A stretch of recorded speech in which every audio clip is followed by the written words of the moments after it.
Bigyan daw natin ng komento itong tungkol dito kay Senator Amy Marcos. Alam natin na itong si Amy Marcos, Senator Amy Marcos, ay kapatid. Talagang magkapatid sila ni Bongbong Marcos. So, ang pinagtataka natin dito ay daldal ng daldal at gusto niyang habulin etong mga tao ni Presidente Bongbong Marcos. Samantala, ito ay mga tauhan sa kanyang kapatid. At hindi maalis kapag ito ay nasisira, ay masisira yung kapatid niya sapagkat siya ang presidente. At nakapagtataka bakit Madam Senator ay gusto mong pabagsakin yung kapatid mo.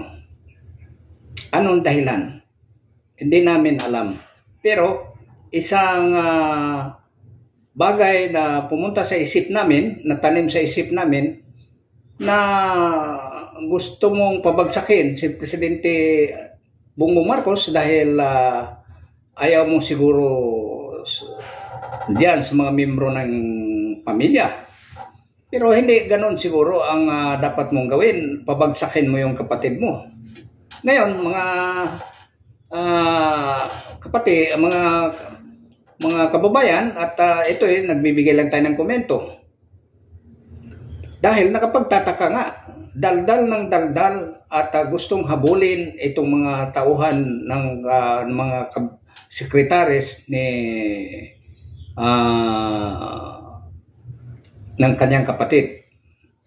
Alam mo ba kung talagang kung tatablan yan sila sa mga pinagdadaldal, yung pinag-aakusa mo sa kanila ay hindi babagsak yung kapatid mo? Babagsak!